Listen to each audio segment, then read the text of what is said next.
Hello mga kuya and ate, ito yung first day namin nung dumating kami ng Tagbilaran Bohol. Ito yung sa airport. Binati kami ng mga information officer. Yan sa labas ng airport yan.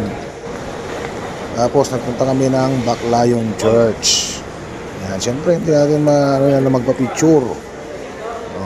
At yan yung pinaka-architectural ng Baclayon Church. At ito ang loob ng kanilang simbahan, yung Baclayon Church. Ayan. Balita ko, dito raw yata nakatira si Cesar Montano sa Baclayon. Tapos yung dinadaanan natin yung sikat na asin ibuok ng Bohol. Ito naman yung man-made forest. Saka kami nagpunta ng Chocolate Hills.